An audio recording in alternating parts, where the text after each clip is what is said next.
Hello, once again, everyone. I'm your host, Ray Shasho. Welcome to another edition of Interviewing the Legends, brought to you by the Rockstar Chronicles, Series 1, my new book, featuring over 45 intimate conversations with the greatest music legends the world will ever know, available now at bookbaby.com and amazon.com.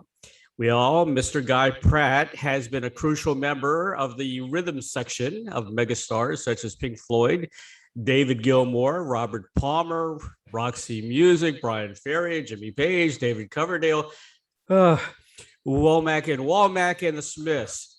And when he's not been parading his talents live on stage of every stadium, concert hall, and festival around the world, he's been a favorite studio bassist and accompanying singer for the biggest recording artists, including Madonna, Michael Jackson, Iggy Pop, The Pretenders, Echo and the Bunnymen and McFly. His one-man show is all about life at the pointy end of the music business. Guy regales audiences with stories from behind the scenes. His self-deprecating wit is irresistible, and his rip-roaring anecdotes are brilliant and outrageous. This is an evening which is both funny and frank, with enough insiders references to satisfy even aficionados, and he'll be bringing his beloved vintage Fender bass to demonstrate his craft.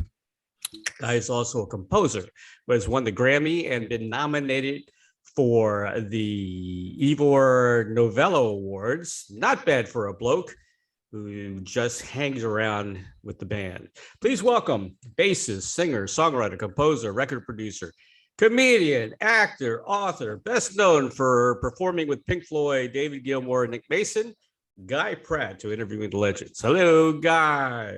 Hello, Ray. Hi. Wow, that was quite an intro. Man, you've done a lot. It sounds like it when you put it like that, but I have spent so much of my life just sitting on the sofa staring into space. It's funny. Well, that's the best part. That's the funny thing, for all of us creative, I suppose you call it, was that when the pandemic hit, and suddenly everyone people couldn't go to work, and people were going, oh my God, what do you do? You're stuck at home all day. What are we going to do? And everyone I know, every musician is just like, what? That's literally our life. Exactly. So, yeah, I've talked to a lot of guys, man, and the pandemic hit them hard, but they're very happy they're getting back on the road again, finally. Very, very happy. We were always going to be literally the last people on earth to go back to work. I remember that from day one, thinking, fuck, literally everyone gets to start before we do. But basically, because even with theatre, right, you don't, because you're not performing to an audience, you got the fourth wall, so you can socially distance an audience. It's fine. Right. I don't want to play to something that looks like, what the White House press conference used to look like. That's funny. Well, you guys, I mean, the bands you've been in, they're massive.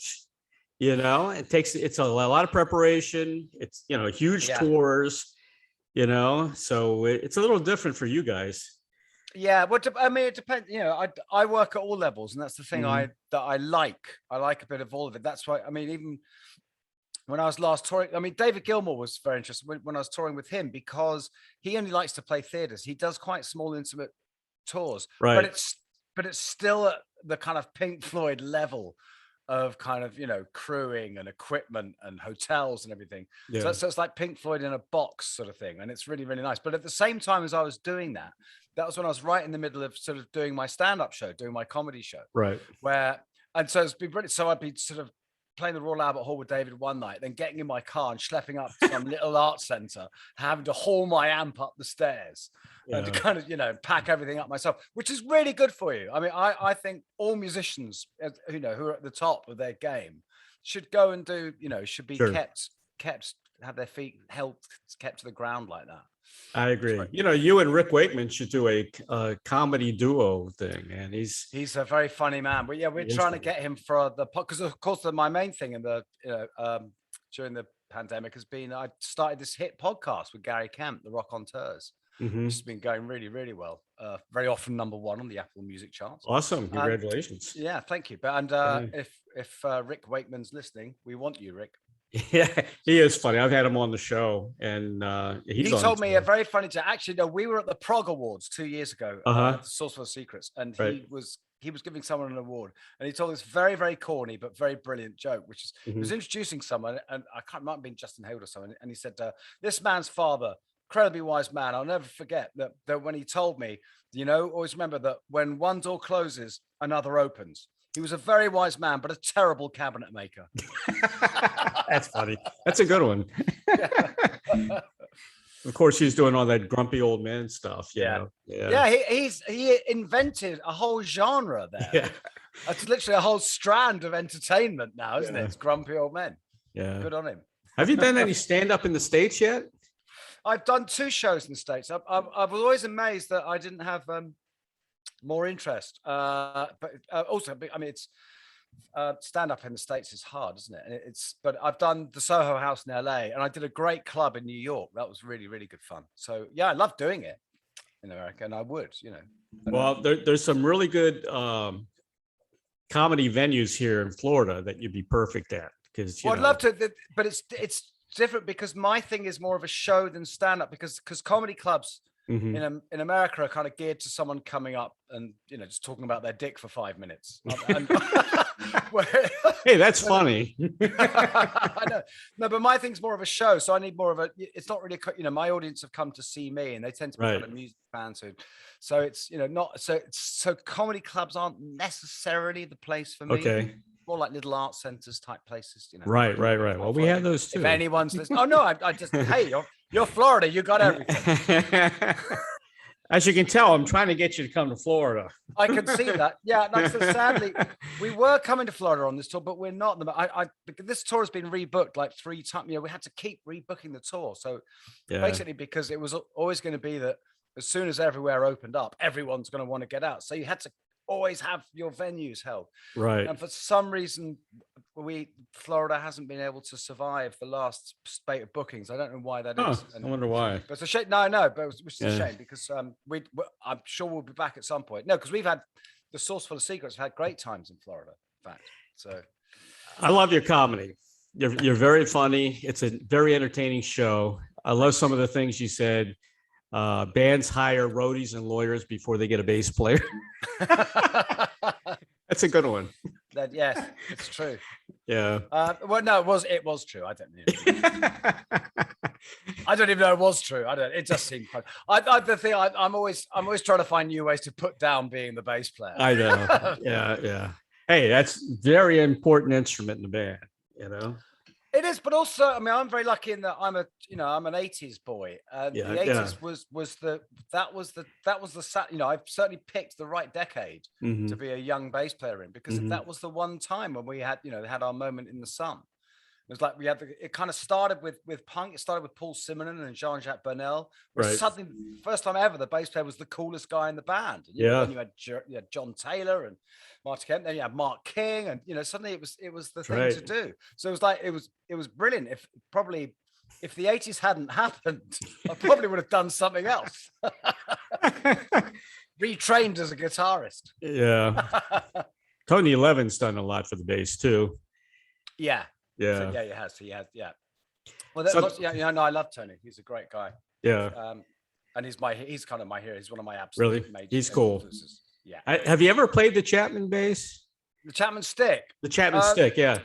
You know what? I thought in the 80s, the funny thing was because there was essentially him, and there was Alfonso, one of the Alfonsos. I can't remember, 2 or 3 of them. There were like 3 guys who played the Chapman stick. And so I was kind of thinking, well, yeah, I guess I've got to go down that rabbit hole. Until I realized, because the whole point of the Chapman stick is it's meant to be a sort of a guitar version of the piano. Right. That's the point. It's only got 2 bass strings. And when I realized that actually these guys were only playing 2 strings, and I thought, can I be bothered to go back to my bedroom for 3 years? Just to get that. And then the whole thing with the stick, that someone said, because the stick is a beautiful instrument and I love to listen to it, but someone said something to me a few years ago which really stuck in my head now, which is that they said, yeah, whenever I see a stick, I just think of buskers. That's funny.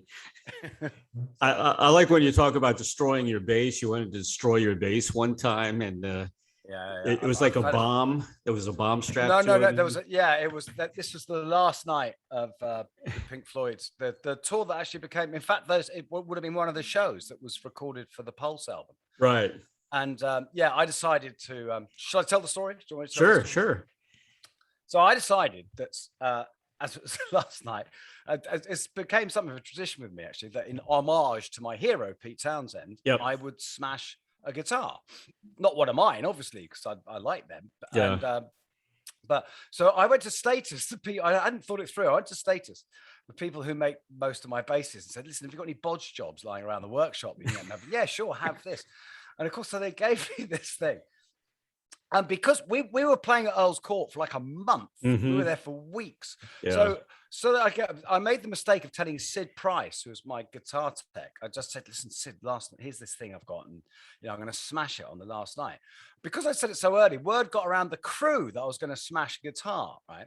Word got to the pyro crew that I was going to smash a guitar. Okay. Now, these are the guys who do the fireworks and explosions. Yeah. They're basically ex-NASA sociopaths. So when they heard, they went, oh, Guy, I think we can do a little. Oh, no. Don't you? I said, all right, what have you got in mind? So they built this giant firework that was strapped to the back of my bass at the end of the body, start of the neck. And so at the appropriate time at the end of Run Like Hell, I had to try, whilst running on the spot, playing a low-tuned open D, I had to touch 2 wires to a battery. Then it was my bass would then shoot flame 50 feet out into the audience for about a minute. It would then harmlessly fizzle out. I would take the bass off and smash it. What could possibly go wrong? So I get to the end of the song and I'm trying to touch these 2 wires together whilst running on the spot. And I eventually did it. And this thing just goes, so I'm now holding a bomb. So I'm running on the spot, holding this thing as far away from it as I possibly can, just desperately hoping it doesn't explode. Luckily it doesn't. So right, got to the end of the song, now it's just smash it. So I take the thing off. Of course, what I've forgotten is that Status, right, the standard bass you have is, of course, is the bolt-on neck model, which is 2 bits of wood secured by bolts. The neck, right? The other type of bass is the through body neck, which is where it's one long piece of wood that goes all the way through the body, and this is much more resilient type of bass guitar.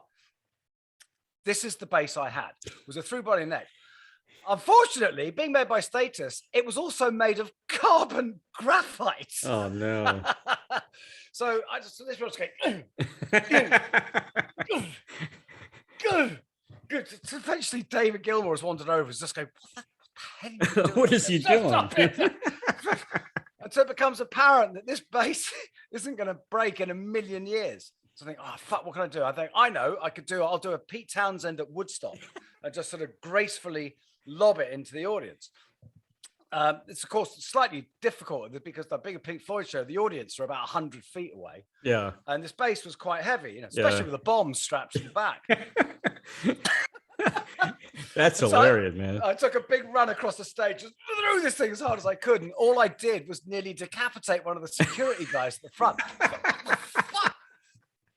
Who then very, very kindly brought it back to me in the dressing room, still with a bomb on it. It never exploded? No, it never exploded. No. Never exploded, huh? I don't know. I don't know. I've got no idea where it went. I think I might have given it to Tim Rennick. I gave him something. Probably took the bomb off before I gave it to him. And if people don't know, that's very unusual to break a guitar at a Pink Floyd concert. That really doesn't happen. No, but I've done it a few times, and it's never really. I did it. I tried it again with disastrous results, which was actually at on the last show of Bryan Ferry's World Tour. Really? In 2007, yeah. And but the thing is, we were at Wellington. I think it was Wellington or Christchurch Opera House, which is this beautiful and has this beautiful wooden stage. It's gorgeous. And I was thinking, I can't smash a guitar on this. It'll, it's this lovely wood. And I realized, Andy Newmark, the drummer, legendary drummer, is sitting on a drum riser. He's got a metal drum riser. So I respectfully waited until Bryan had left the stage. Obviously, it's not really cool to do that sort of thing around Bryan. It doesn't really go with the image at all. He's hot as as someone once brilliantly said about Roxy Music, they didn't want to smash up hotels; they wanted to redecorate them. And so I took this bass, but of course Andy didn't know, and I smashed it against the side of the drum riser, and Andy just went up in the air. Oh my! So anyway, God. yeah. So I don't think I'll be doing it again. I know. maybe the last night of the Sauces show. Maybe. Yeah, that would fit in that show. Maybe I've still got it. Yeah, exactly. Yeah. Yeah. See, I thought the pyro people would fix it. You know, like what happened to Pete Townsend on the Smothers Brothers show, where they put too much. Moon. That was Keith Moon. Yeah, Keith Moon. Yeah, that's right. You can't blame anyone for that. I think that was Keith himself. Yeah, but they all went flying up in the air, and I think they lost their hearing or something for a while. Pete thinks that's the start of his hearing. Right. And but his hair looked amazing. It was that was a good look for him. It was a strong story. Strong story. Talk about the show coming up, the Saucer Full of Secrets with well, there's Mr. only Nick. so much we've actually been back in the studio rehearsing for a couple of weeks, which was fantastic. I was really pleased because it's been 2 years since because we literally locked. We were about to go into rehearsals the week after lockdown started in this country, so it couldn't have been worse time. But what was great was everyone was right there, straight out of the box. Nick, we had it. It was that was lovely. And we've got new songs, but I'm not going to talk about those. Okay. But we've also got some great new. The other great thing is that, of course, just for intros, outros, and stuff, is that we like to adhere to the early Pink Floyd psychedelic ethos and use interesting bits of found audio, and lots of that showed up. Oh, cool. Yeah, so and it's a bigger production than last time. Awesome. So getting bigger and bigger, getting bigger and bigger. Well, yeah. It's a theatre show, which is what we like. The whole point of this is it's sort of Pink Floyd with a human face. It's kind of when they were a pop group. Exactly. Before it was this incredibly important, vast, faceless obelisk. Me and Nick have the same birthday, January 27th. Yeah. Oh, there you go. Oh, we're both Aquarians. Oh, there you go. Well, does he send you a card? Yeah, once in a while now. I can only apologize on. Oh man, I'm January as well. Are you January too? Yeah, I'm January the 3rd, same day as John Paul Jones. Is that right? Yeah. How about that? And Tolkien. So there you go. He's all right with his Hobbit for me. Well, hey, I'm here all week. Try the video. Well, I'm hoping you guys eventually come to Florida. I'm hoping we come to Florida too. And I'm really sorry. Also, not because we're touring. Am I allowed to swear on this show, by the way, or not? Yeah, sure. Okay. You can say anything you want. Don't tempt me. No. I'm a nice, well brought up English boy. Don't worry. But I mean, we're touring America in January. Mm-hmm. Fuck, we want to go to Florida. I mean, it's going to be freezing. I was at least looking forward to just being really cold, really cold, really cold, really hot, really cold, really cold, really cold, really hot. Exactly. It's just cold, and I think we've got a little bit of tepid. Yeah. So, and I can only apologize to all our Florida fans. I don't know. Obviously, I'm not involved in the booking, and it's it'll be for legitimate reasons, because we had a great time. I can't remember where we played in. It was named after a famous. Is it the Jackie Gleason? In Miami, yeah. In Miami, yeah. That's in Miami, yeah. It was great because Stones were rehearsing, and a couple like Matt Clifford and Chuck Leavell came to see us, which was a thrill. Yep. But yeah, so I'm very, very sorry, Floridians. But there'll be others, hopefully. I had Chuck on the show not too long ago. One of the loveliest men. He's cool. Ever walk God's earth. Adore that man. Yeah. He's very, very cool. And he did a great job on Comfortably Numb at Pompeii. He did it. But what was brilliant was because because Chuck is such a Southern gentleman, so beautifully old school and refined, and what was great was that he found that because it's Comfortably Numb's a tricky one. It's easy if you're English, and cynical and stuff. But if you're a sort of nice person like Chuck, but he found this really great way into it, which was this sort of like Southern kind of like snake oil salesman, like selling timeshares or something. Do you know what I mean? Just really oily and kind of seductive. Oily. It was brilliant. He's very oily. And now he's with the Stones. Now he's touring with the Stones. Yeah. Good luck to them. Good luck to those guys. Must yeah. They're let's see. They were here in Tampa recently or right now. I can't remember. But they're playing the stadium in Tampa. Yeah. And Mick Jagger bought a house about 5 minutes from me for his girlfriend. So he pops in once in a while around here. That's nice. Yeah. Very nice house.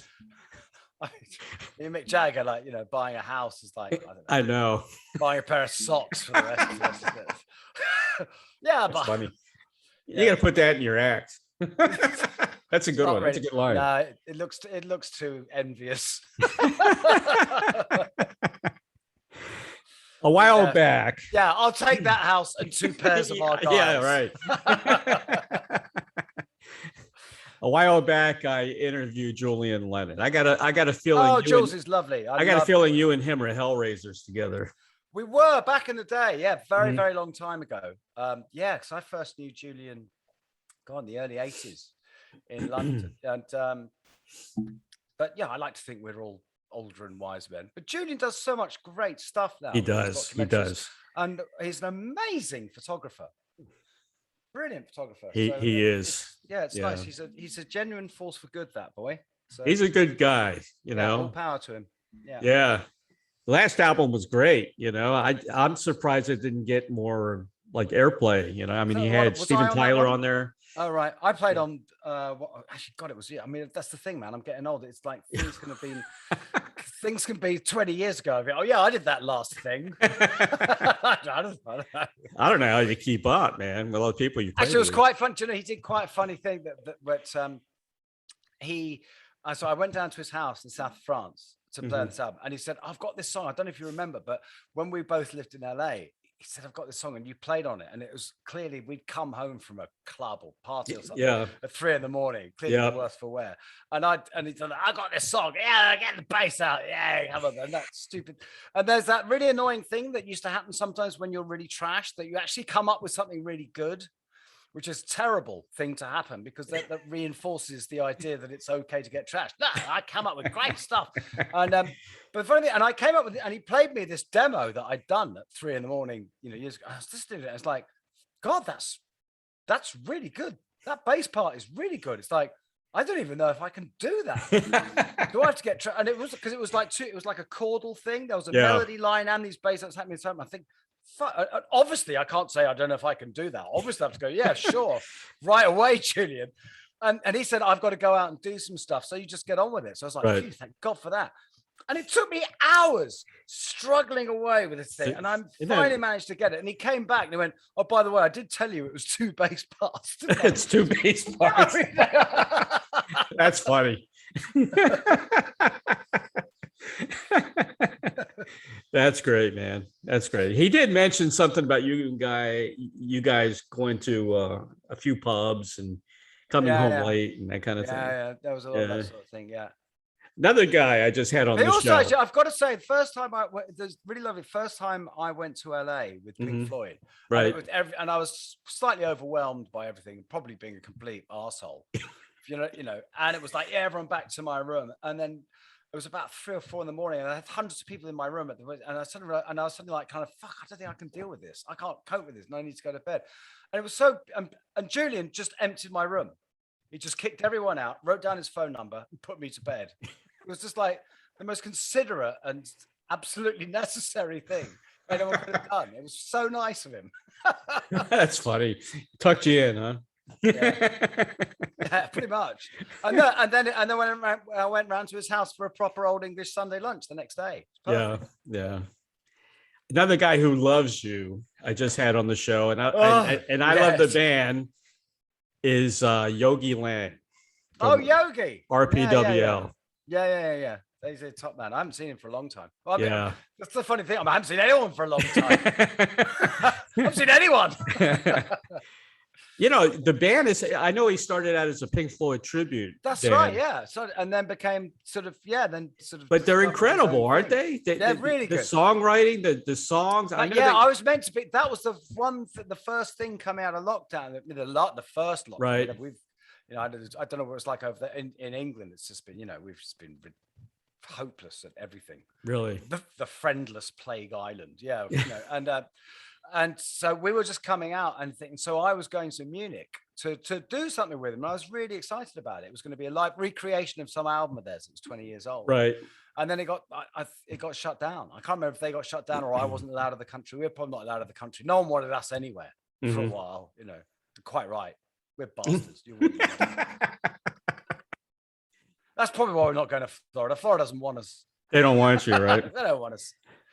I'm on the west coast of Florida, and this is definitely Brit city, man. I mean, Sarasota. Tons of Brits here. Tons of Brits. Isn't Brian Johnson? Brian's here. Yeah.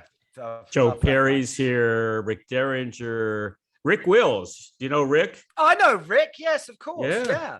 Good friends with David Gilmour. I know. In fact, I have a legendary bass guitar that David gave me as a wedding present. Really? Which was Rick's. Very cool. I believe he bought from Rick. Yeah. Funnily enough, because I remember I took it to back in when in 2005. There was sort of full original Roxy Music lineup recording. It was amazing with Eno, with Chris Thomas recording, literally like it was 1973. And I got invited to play bass on it, which was amazing. And I turned it, I thought, well, fuck, I better bring something posh. So I took that bass, which is a 1960 stack knob jazz, and Phil Manzanera went, I recognize that bass. And I said, well, you probably know it from David, but no, I recognize it.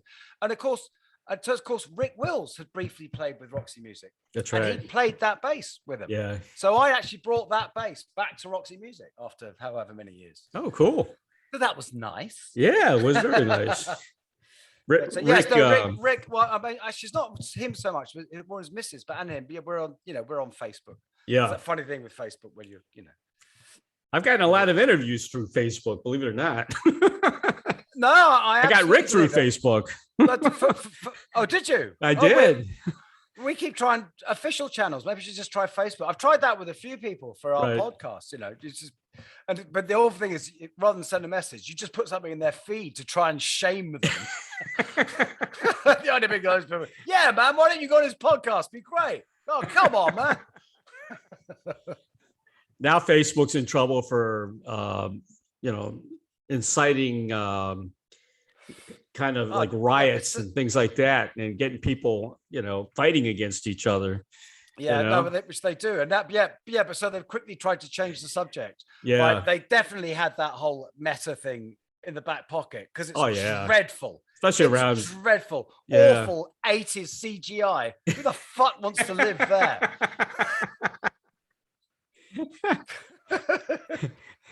It's all about making money somehow, it's all money.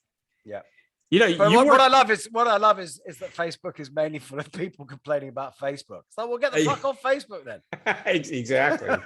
Yeah, that's good for with family and connecting with people. There's the thing I like, especially because I've become very phone phobic in my old age. It's like, send me a text. Like, when my phone rings, what you want me to speak to me now?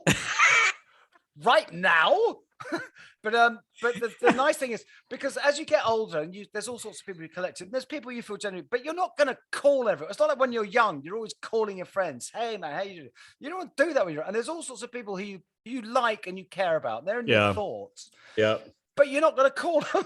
You're not going to call them. And they drift off into nothing. Yeah. So the thing with Facebook and social media in general is that lovely thing of being able to keep everyone just sort of in the ether, just sort of, it's nice. Yeah. And email is great. Email, I've worked with publicists and managers from rock bands and whatever for 10, 15 years. I've never talked to them on the phone. It's all email, Yeah. But what's really interesting is how there's some people who as we have all these new ways of communicating, how they suit different people. Like, for instance, as you've probably gathered, I'm quite a verbose person. You know, if you get me talking, I like to talk. Yeah. If I'm sure you can attest, any email you've had from me has been 3 words. Yeah, that's fine. And then there are other people I know. One particularly like but very, very renowned, amazing guitarist, singer, and writer, who is incredibly abrupt on the phone and writes the most fabulous, eloquent, articulate emails. It's clearly like some people just really can't, you know, and it's really nice. There are some people I know who I could communicate in a way they never would have before. Right. You know, so that's true. That is true. You know, some people can't talk as good as you or me, and but they're great on email, you know? Yeah. I should write a book. It's funny. I don't want to talk to you on the phone, but I don't want to write you an email. I mean, I do. I'm very happy. I'm obsessed with writing emails, but they're just very. I mean, I think, you know, succinct is probably understating it. Yeah. You know, I'm glad I have you on the show because you're my first real Pink Floyd connection. I love Pink Floyd. You know, I followed them since day one. Right. The only Pink Floyd connections I've had Chuck on the show, Carmine at Peace, who played Dogs of War, Rick Wills, and I'm friends with Ginger Gilmour. Okay. Yeah. Do you know Ginger? I do know Ginger. I don't really know Ginger. I last saw her at her daughter's wedding in right. Indos. Yeah. She does great artwork, man. She's incredible. Yeah. I want to talk about how about your book, man? My Bass and Other Animals. Let's talk about that. Okay. Well, I wrote it. It's and that's another thing. I guess it goes to the email thing. In that I started writing a book because I stopped. I just had this period in like sort of early 2000s where everything just stopped. I had a studio. I was doing music for TV and film and stuff at the time, which had been great. And then it just stopped. And I wasn't really playing bass for it. Everything just stopped. And I was just like, what the hell am I going to do? I'm certainly not going to retrain as anything. So I thought, well, why don't you try, you know, you've got these great stories. So I started writing and hated it. Absolutely hated it. Really? Yeah, didn't enjoy it at all. Oh. And I don't like my writing. I find it very repetitive. I find my vocabulary limited. But other people seem to like it. I don't. Yeah. But then I realized, I thought, I love these stories. So that's where the idea for doing the stand-up came. So I abandoned the book and then started doing the stand-up show. And that became really successful. That did really well. And because of that, I suddenly had book publishers coming to me going, we want a book. And which is where I now have this real solid piece of advice for anyone who wants to get a book published. People say, how do you get a book published? So it's very simple. Is that you've written part of a book, is that a publisher comes to you and says, here is some money. Now, when you give us your book, we'll give you the other half of the money. Right. If you don't give us your book, you'll have to give us that first bit of money back. And you know what happens? You write a fucking book. It's as simple as that. Is that what happened to you? That's exactly what happened to me. And the book did really well. But what the other thing I do find extraordinary because the amount of people have said, man, how the hell do you remember that? Especially considering, you know, I mean, I was a terrible drinker and drugger, terrible, you know, this is all behind me now. But it is amazing. I mean, every now and then, what's extraordinary is occasionally I'll pick up the book. I need to refer to something, have a look at it, and go, God, I don't remember that at all. And it's a weird thing. It's like my brain was hanging on to all this information, right, for as long as it needed to. Yeah, you know, it's like filling up the hard drive, and it didn't have any room for anything else. And as soon as I'd written it down, poof, it went. Flowed. Yeah, just came out. It just came out, and it's gone. Yeah. It's because it's like, you know, I don't need to remember it anymore. So that was an interesting thing. But it's all joking. I mean, joking aside, that thing I said about how you get a book written, which I found to be true, in that because a lot of people have asked me about writing a second book. Yeah. And so I started writing the second book. I started it years ago, and every now and then I go and look at it. But frankly, no one's giving me any money. No one's threatening to take that money away, and no one's saying they're going to give me any more money when I finish it. So you know what? It ain't happening. Yeah, you need to push. You need to push. if people want me to, because I get lots of people on social media go, oh man, please write another book. And it's like, I'm glad, but unfortunately someone's got to offer me some money. And it's not even the money, because the money I've got for the book is pretty pitiful, but it's just it's the deadline and the thing of it being real, and someone's going to do something with it. Otherwise, I'm just not. That's what I mean. I'm just not a natural writer. So but the thing is, you're going to forget as you get older. So it's good to document it somewhere. Yeah, you can refer back to it. Also, well, the difference is I've got enough material for another book, but the first one was just an embarrassment of riches, and there's so much stuff I had to leave out. Whereas for the second one, I feel like I'm going to have to fill it, because it's kind of, because the book kind of goes up to where I'm about 40, 44, and kind of everything after then has been, a lot. I mean, there's lots of funny, mad stuff that still happened to me. Sure. Like when I was the #1 Google news item for accidentally revealing what song Jimmy Page was playing at the Olympics, and stuff like that. But which is still the best, by the way. I got the best email I've ever had in my life from an old friend, Danny Saber, who was a great bass player and producer, engineer, real LA dude. He produced Black Grape and all sorts of bands in the 90s. He was brilliant. But all Americans, I'm sure you are. And so it's the law in America for everyone to be a Led Zeppelin fanatic, right? Of course. It is the law, right? Yeah. And so it's right. And so Danny obviously has a sort of Google alert on anything to do with Led Zeppelin. And so this thing showed up, and he sent me this email, and the title was "Bassist Reveals Olympic Song." Oh no! Right? And this email just went, "Dude, huge gap. Fuck." That was it.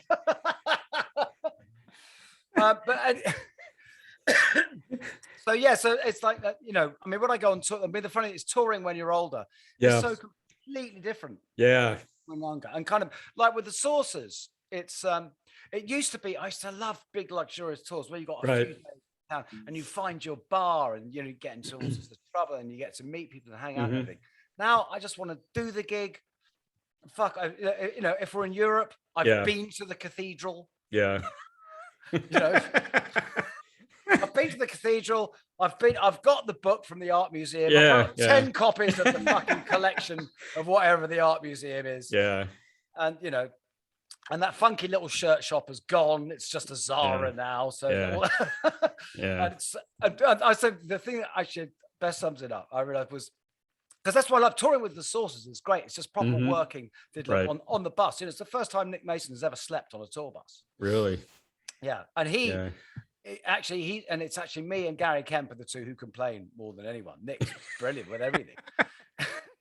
And so, we just tour, just do the gig, get on, get out. And it used to be, when you're young, touring is kind of about just how much rubbish you can acquire, how much shit you can pile up, how many guitars, how many suits, how many records, and how many, just stuff you can buy. Whereas when you get old, touring is about how little you can lose. Yeah, that's true. Or it's like if I get home with the same razor I left with, I'm ahead.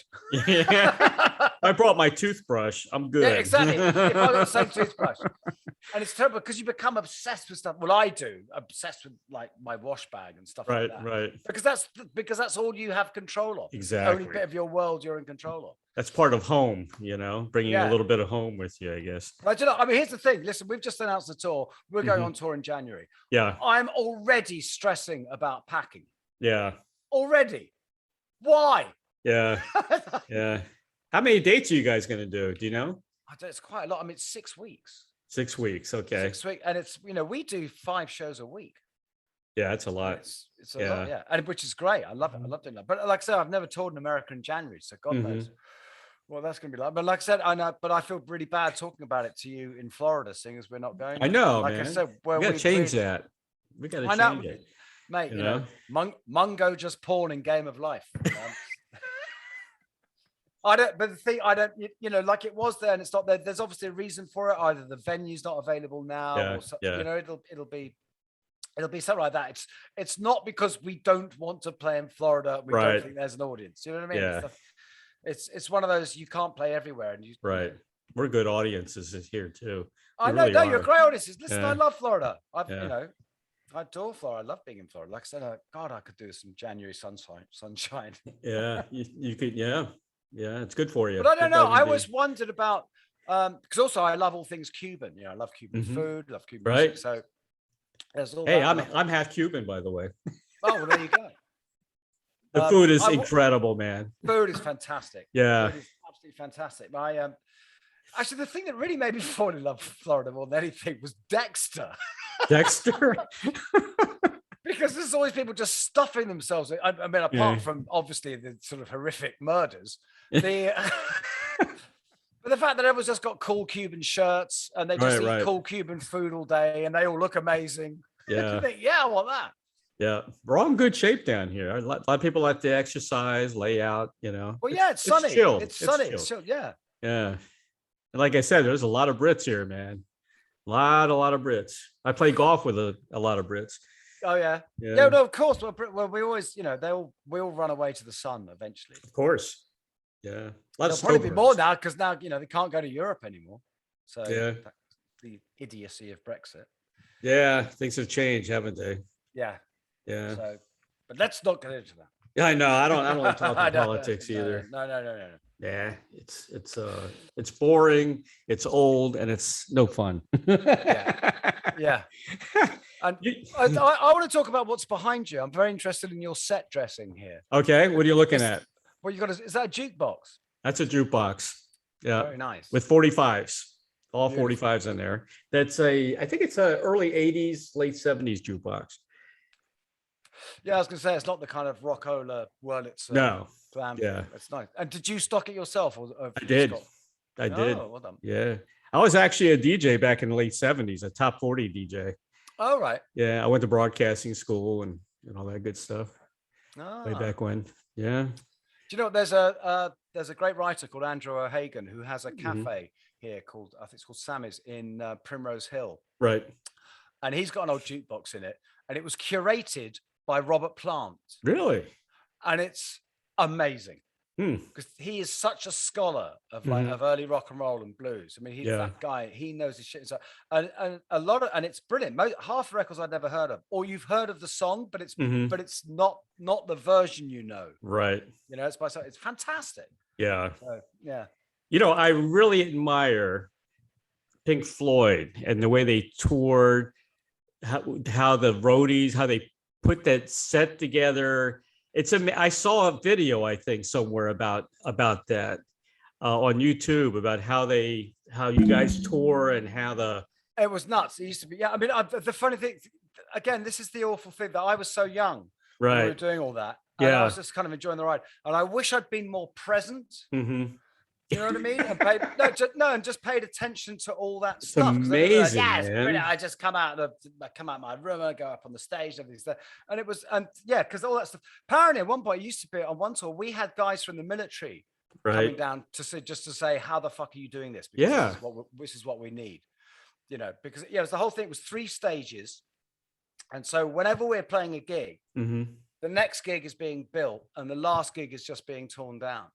It's incredible. So 3 stages at Leapfrog, and it was like 50. I don't know. It was 120 trucks or something at one point. I don't know. Jeez. I don't even know. It's crazy. But also, that's why I really understand why Nick enjoys touring the way we do, and why Dave and people say, why doesn't Dave do it again? Because it's that level of responsibility, it's because like you're just sitting at home and then the next day you're like chairman of Coca-Cola. Yeah. Got thousands of people and all this stuff and you're responsible for all of it. Right. And I'm saying there are people who thrive on that, like Jagger thrives on it. Roger Waters clearly thrives on it. Exactly. And that's fine. But some people don't, I get it. I mean, you don't, because you are literally you're and it's a machine of a million moving parts that have, it's got a. So I can really understand people having enough of having that weight on their shoulders. I give you guys a lot of credit, man. I mean, well, it's not me. I was just, yeah, but the touring, yeah, even just flying from one city to another city and just being fresh and just coming out and playing, and it's amazing. Yeah, I don't know, but especially after, I mean, you compare it to an emergency nurse or something, and people people work a lot harder. And if I fuck up the interest and money, nobody dies. Let's face it. That was that was the funny thing about when I started doing stand-up comedy. Yeah. Which is that as a musician, you just spend it. People would go, "Oh, you're so lucky to do something you love. Must be so great doing something you love. What a wonderful life doing something you love." Go, yeah, no, absolutely it is. But then as soon as you say I'm doing comedy, people go, "You're so brave. Oh my God, you're brave. That's so brave." And it's like, well, yes, it is in a certain way, but I haven't become a fireman. I'm not rushing into burning buildings to rescue orphans. Yeah. It's like it's still the same needy, insecure, self-serving. Well, no, it's not. I mean, that's one way of looking at it. But another way of the one way that I look back on my life's work, what I've done as a musician, and as a comedian, is that all I've ever done is make people happy.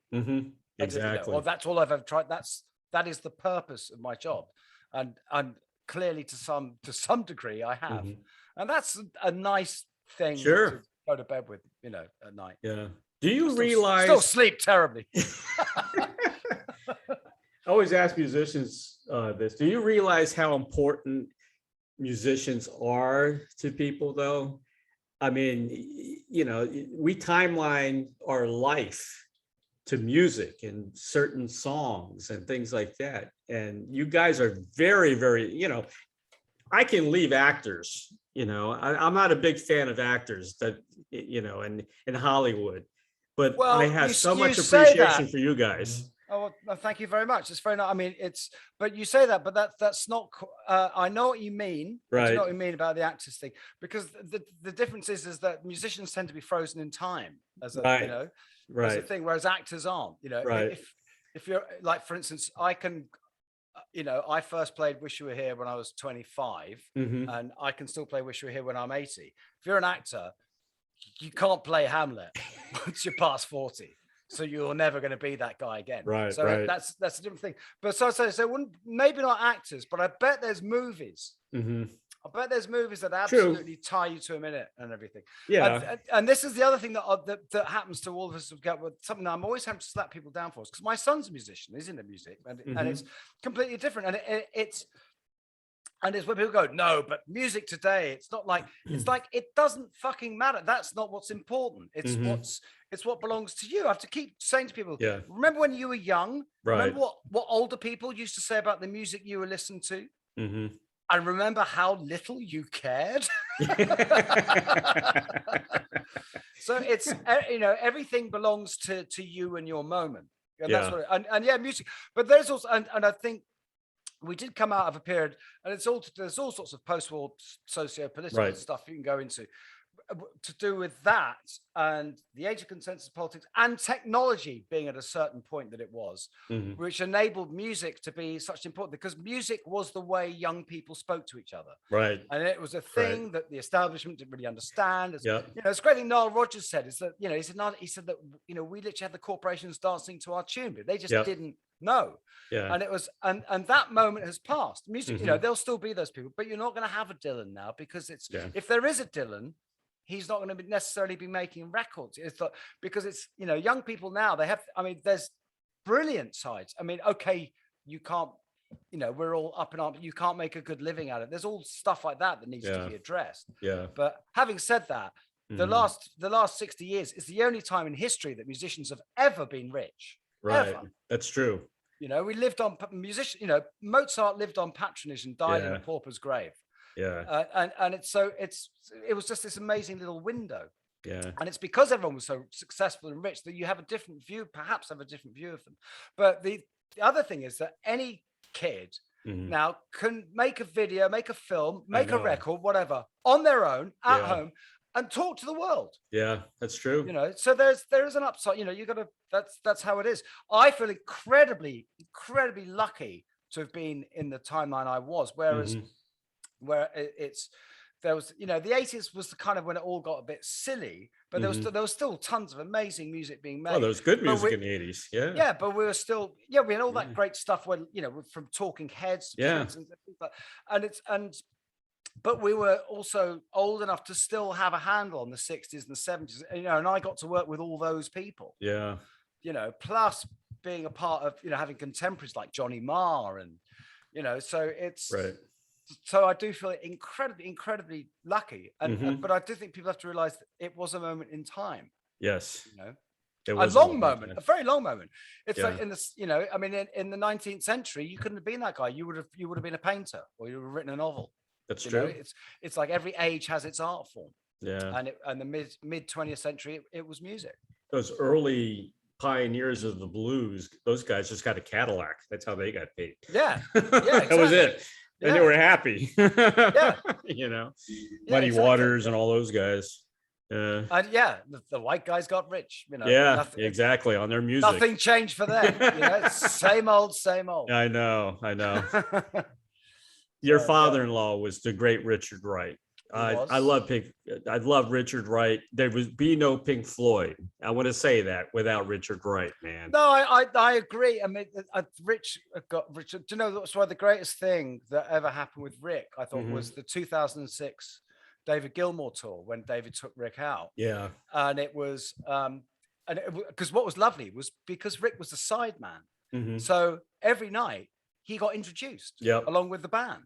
Yeah, and it was, of course, no one's ever been introduced in Pink Floyd, and I just used to melt my heart every night, just the outpouring of love and affection for this man, and it also made it really, after this endless tedious argument, Roger David, was that when realizing that, so the musical conversation in that band was this thing between David and Rick, which was, exactly irreplaceable. It's exactly. I agree. Absolutely extraordinary. He was a wonderful man. Obviously, I knew him very well. I mean, he was a very, very private, very quiet man. He just wanted to be on his boat. I sailed the Atlantic Ocean with him. Really? Cool. Yeah, he used to do that every year. Huh. So wow. What was he like as a father-in-law? As a father-in-law, he was great. Yeah. I mean, it was, it was tricky. I mean, let's say, I didn't marry his daughter for job security. It was not, it was not really, but it worked out fine. I mean, we're not together anymore, but we're really close. That's another good line, by the way. Put that in your act. I like that. He was a fantastic grandfather. Yeah. He was just so naughty. He just did the whole thing, just totally undermined any sort of good parenting you were trying to do. Yeah. He was just totally naughty and wicked, but he was absolutely brilliant. Yeah. So, yeah. The whole concept of the spaciness of Pink Floyd, that was him. That was all him. The thing is that, what I'll say, because I gave a eulogy at his memorial, and one of the things I said, which is that one of the things that was so important to Pink Floyd was the fact that Rick was a jazzer. And the very fact that it was just those few little touches he used to put in, just those few little Miles Davis chords. But that, for someone like me, for an aspiring, like when I was 13, 14, for an aspiring young rock fan, it suddenly made me realize that I didn't have to be afraid of jazz. And it's probably, because of Rick that I then went on to check out Miles Davis and then develop my love of jazz. Because it was like this terrifying thing over there. But then, just Rick's showing you how it can work, how it speaks to you as a rock fan kid. Yeah. So he did an amazing service there. Incredible musician. Yeah, no, phenomenal. Incredible. You tell Nick Mason, I was one of those guys who bought his solo album a long time ago. Oh yeah. I'm a Mineralist is one of the tracks on that. I can't remember. I haven't listened to it. Sorry. He keeps repeating, I'm a mineralist. I'm a mineralist. It was a good track on that album, but it still stays in my head to this day, that song. And he released it a long time ago, but it was on the solo. Okay, well, I'll go and check it out. Do you know what's been amazing with the Sources is this, because this is the first time. I mean, this is the best I've ever known Nick play. Yeah, because probably it's the first time I've ever played with him on his own. Really? That's right. Yeah. He always had Gary, and admittedly, a lot of the tracks he was playing, but there's that thing of having a net, and I can really hear it now. Is that you could tell he was I mean, he still played great on Pulse and everything, but it's the best thing for him was to literally have that net taken away. I mean, he's playing like a demon now. And the other thing is just really appreciating, even when we rehearsals this week, just thinking, there's just that pocket that he's got that it just isn't anywhere else. It's amazing. He's got a fantastic. I love where his time is. You worked with just lost it there for a second. This is a senior moment, by the way. Is that Womack and Womack? Well, yes. I'm friends with Binky Womack.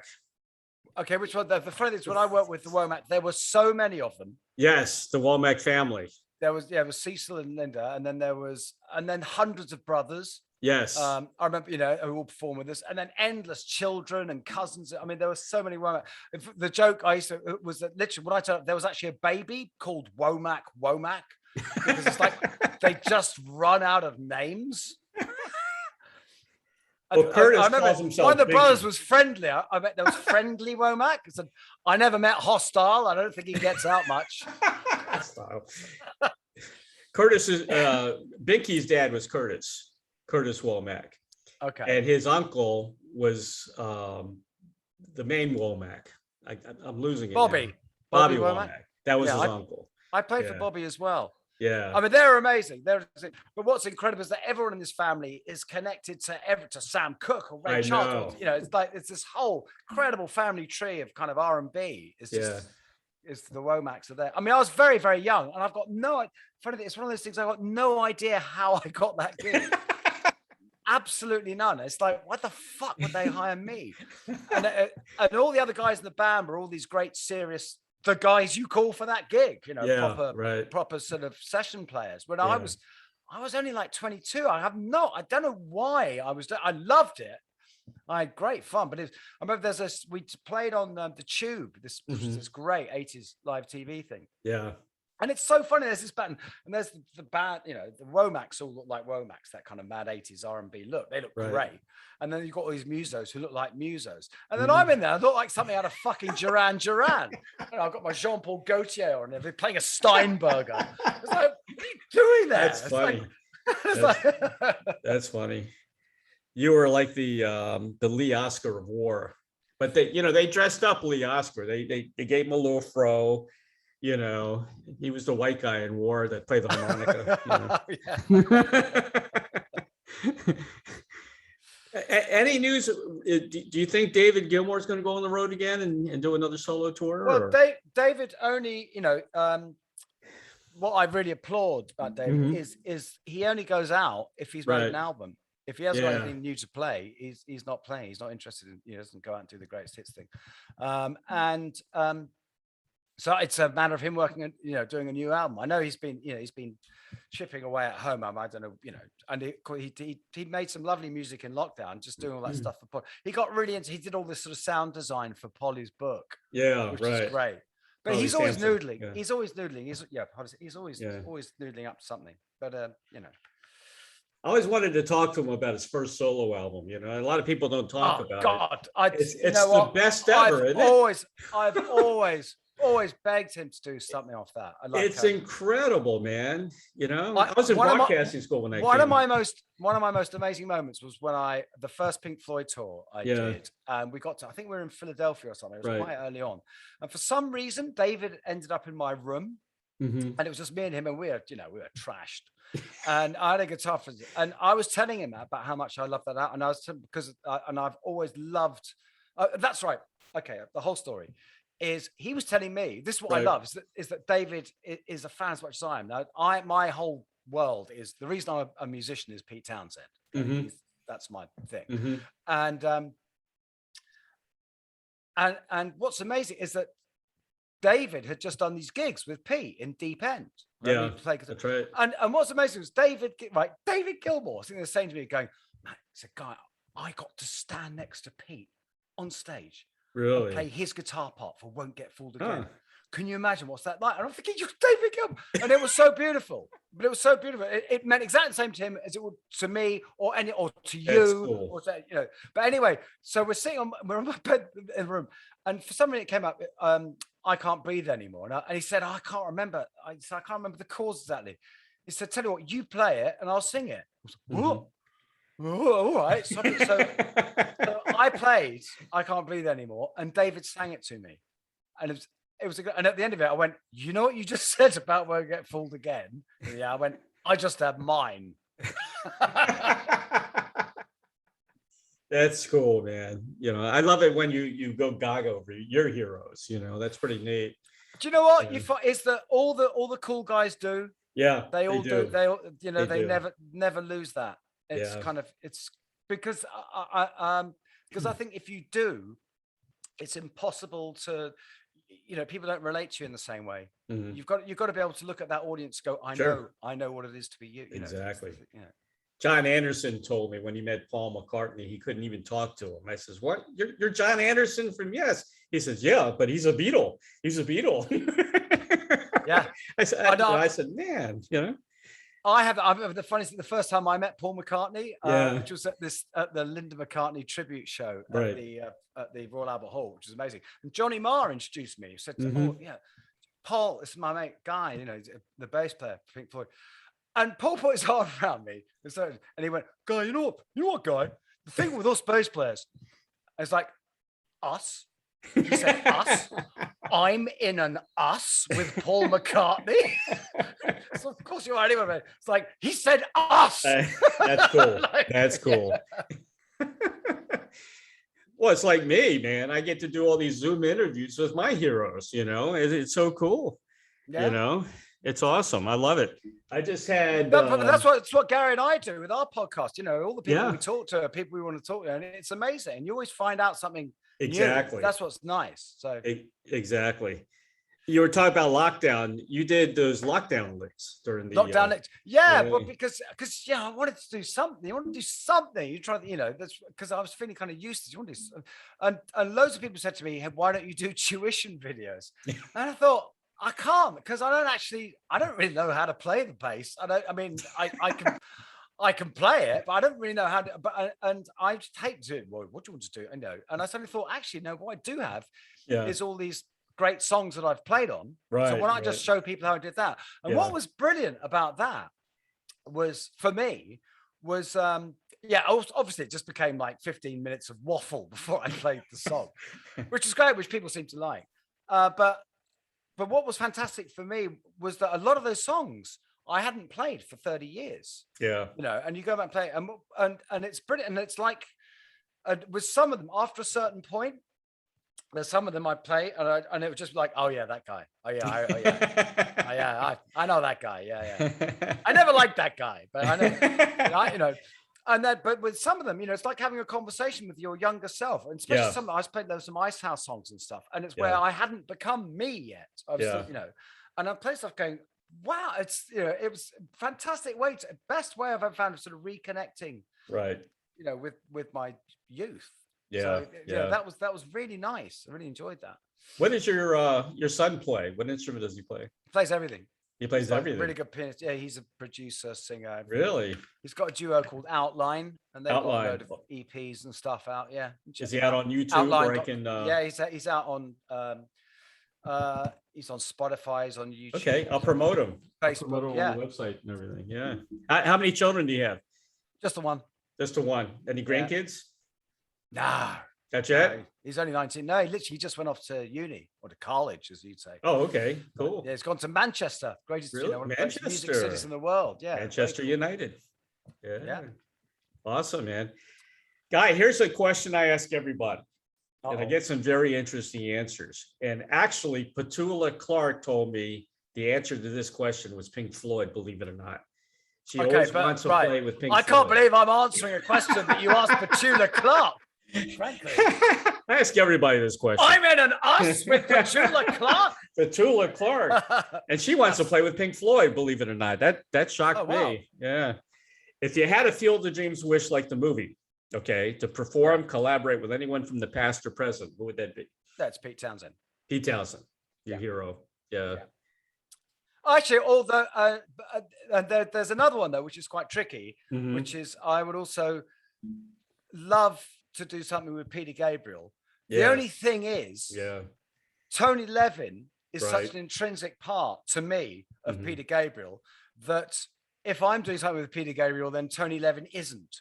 So that's a tricky one. That's a tricky one. Right. And you know what? I was on holiday in Thailand 3 years ago, and I got a call from Zach Starkey asking me to go into the studio for the day with The Who. Yeah. And I was in Thailand. I can't believe it. Wow. So, and in fact, that happened, when I was 24, I was on holiday in Thailand, and I got home. Of course, back then you had to get home to get your answer phone messages. Yeah. And I had all these messages this is long before Pink Floyd, messages from David Gilmour asking me to play with him and Kate Bush. An Amnesty International thing. Yeah. I remember him. I've got to stop going to fucking Thailand, man. Really? You're missing all these opportunities, man. You know what I mean? Guy, you got anything else to add? Promotions? Not really. I mean, only, the tour. Coming up in January. Source from the Sea. Yeah, go to the website. All the everything's on there, and I can only apologize to Florida. And there's loads of places we're not going, but you only go where you can go. But it's not like it's going to be our last tour. So I'm sure we'll fill in. It can still happen. It can still happen. No, it can absolutely still happen. I want to mention everybody to buy your book, My Bass and Other Animals. Yes, it's please. Available on Amazon. Yes, thank you. Is it available out there? Can you still get it? It is. Oh, good. It's on Amazon. Yep. Oh, brilliant! Yeah, do buy. Yeah, it's become something of a cult classic. That I like it. Yeah, because it's the key to I found is the key to a good musician's book is to be self-deprecating.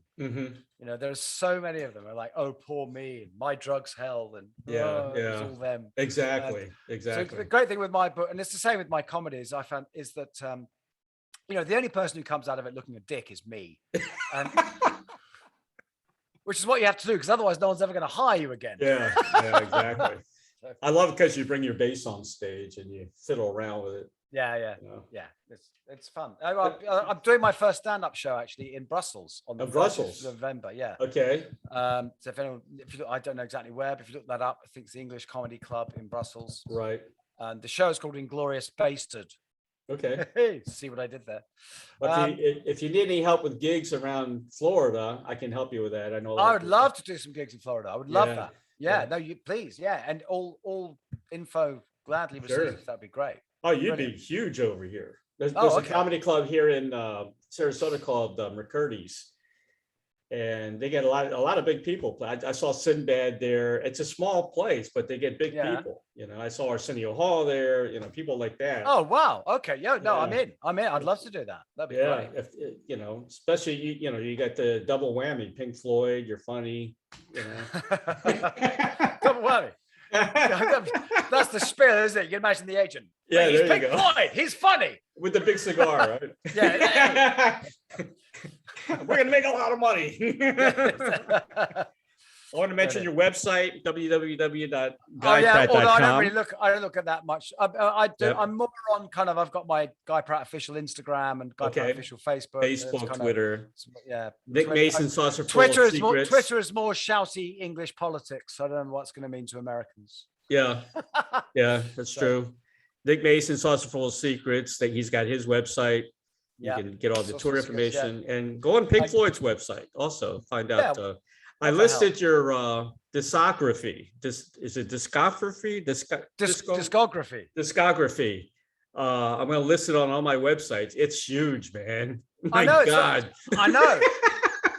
And I have no recollection of half of those things. Oh my God. I think the first one is in '84 with Ice House that you played on Sidewalk. Yeah, that's right. Yeah. And then there's Robert Palmer, the Dream Academy, Bryan Ferry, Pink Floyd. Oh my God, Madonna. It goes on and on and on. It's crazy. You know? Like I said, I still can't believe the amount of time I've actually spent just sitting at home doing nothing. It's amazing. I can't believe that, man. I'm only a couple of years older. Well, it's different. What you got to remember when you're a bass player, a lot of stuff it's like, oh, he's played with the Pretenders. It's like, I went down the studio, I did one song. Right. Do you know what I mean? It's not like I, went on tour for a year. So a lot of, that's why it's easy to build up. The funniest thing is when you get lots of people who have this unbelievable resume. It's like, my God, you played with all these huge stars. And it's like, yeah, they did a charity gig. Yeah. Yeah. And all these people got up and did one number. You then have play with Tom Jones, Rod Stewart. Exactly. It's just one gig. Yeah.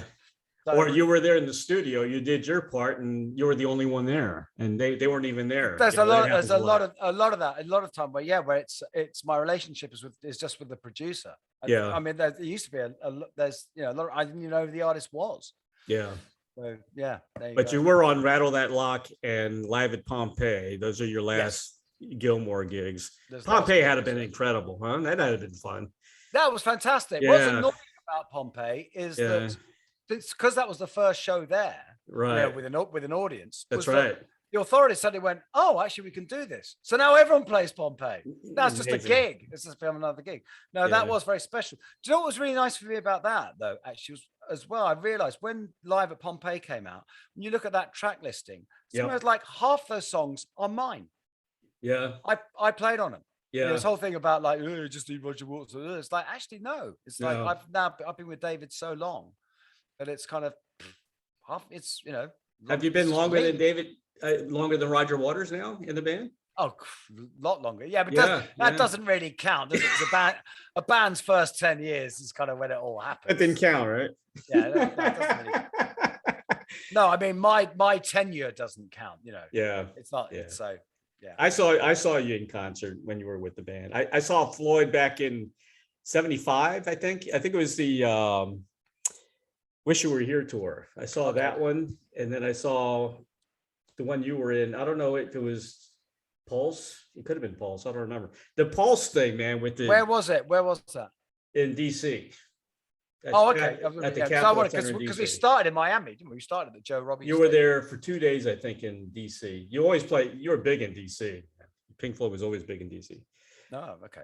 But the Pulse, big everywhere, mate. Big everywhere. I know you sell that. But the weather made me nuts. The first tour I did, the Delicate Sound tour, right, Laps tour, whatever, in New York. Yeah, we did 5 nights at Madison Square Garden, 2 nights at Giant Stadium, 5 nights at Nassau Coliseum, 5 nights at Brendan Byrne Arena, and 2 nights at some other stadium. That's just New York. That's crazy. Fucking nuts. That's crazy.